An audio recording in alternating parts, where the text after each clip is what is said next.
കുമ്പള ടൗണിൽ അനുസ്മരണ സമ്മേളനം നടക്കും. CPIM സംസ്ഥാന സെക്രട്ടേറിയറ്റ് മെമ്പർ സഖാവ് എം സ്വരാജ് അനുസ്മരണ സമ്മേളനം ഉദ്ഘാടനം ചെയ്യും. അനശ്വര രക്തസാക്ഷി സഖാവ് ഭാസ്കര കുമ്പളയുടെ ധീരോജ്ജല സ്മരണ പുതുക്കിക്കൊണ്ട് ಕೇರಳ ಮತ್ತೆ ಎಡಪಂಥದೊಂದಿಗೆ ಆಡಳಿತ ಮುಂದುವರಿಕೆ ಖಚಿತ, ಎಂ ಸ್ವರಾಜ್.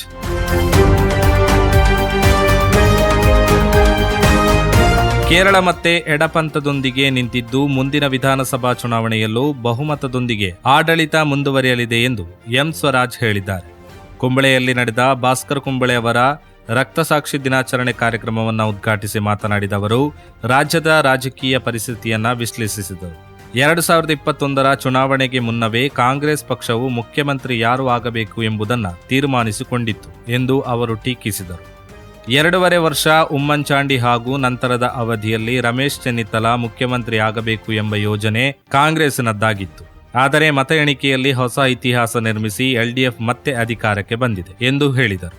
ಇನ್ನು ಈ ಬಾರಿ ಕಾಂಗ್ರೆಸ್ಗೆ ಹಿಂದಿನಂತೆ ಆತ್ಮವಿಶ್ವಾಸವಿಲ್ಲ ಎಂದು ಹೇಳಿದ ಅವರು ಮತ್ತೊಮ್ಮೆ ಎಡಪಂಥದ ಆಡಳಿತ ಮುಂದುವರಿಯಲು ಕೇರಳ ಹೊಸ ಅಧ್ಯಾಯ ಬರೆಯಲಿದೆ.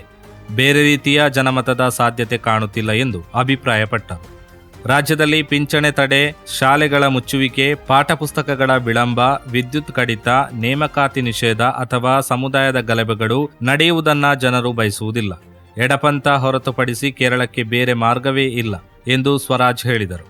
ಇದಲ್ಲದೆ ಕಾಂಗ್ರೆಸ್ ಆಡಳಿತವಿರುವ ರಾಜ್ಯಗಳಲ್ಲಿ ಪಿಂಚಣಿ ಮತ್ತು ವೇತನ ಪಾವತಿಯಲ್ಲಿ ವಿಳಂಬವಾಗುತ್ತಿದೆ ಎಂದು ಆರೋಪಿಸಿದ ಅವರು ಕಾಂಗ್ರೆಸ್ ಅಧಿಕಾರಕ್ಕೆ ಬಂದರೆ ಕೇರಳದ ಅಭಿವೃದ್ಧಿಗೆ ಹಿನ್ನಡೆಯಾಗಬಹುದು ಎಂದು ಎಚ್ಚರಿಸಿದರು.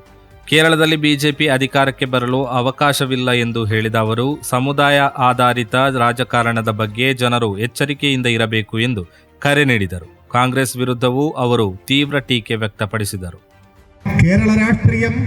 കേരള രാഷ്ട്രീയ രംഗത്തേക്ക് ഈ തുളുനാട് നൽകിയ മഹത്തായ ഒരു സംഭാവനയാണ് RSSന്റെ രക്തദാഹികൾ 97 ഏപ്രിൽ മാസം 22-ാം തീയതി കൊന്നു തള്ളിയത്. അന്ന് പത്രമാധ്യമങ്ങളിൽ വന്ന വാർത്തയെല്ലാം ഞാൻ ഇപ്പോഴും ഓർമ്മിക്കുന്നു. അദ്ദേഹം പരീക്ഷ എഴുതാൻ വേണ്ടി മംഗലാപുരത്തേക്ക് പോകുമ്പോഴാണ് ബസിൽ വെച്ച് അദ്ദേഹത്തെ മൃഗീയമായി വെട്ടിക്കൊലപ്പെടുത്തുന്നത്.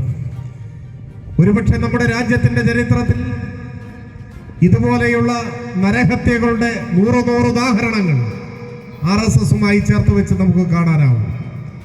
ഇന്ത്യയെ വർഗീയമായി വിഭജിക്കുക എന്ന ലക്ഷ്യത്തോടെയാണ് രൂപീകരണ കാലം മുതൽ RSS പ്രവർത്തിച്ചുകൊണ്ടിരിക്കുന്നത്.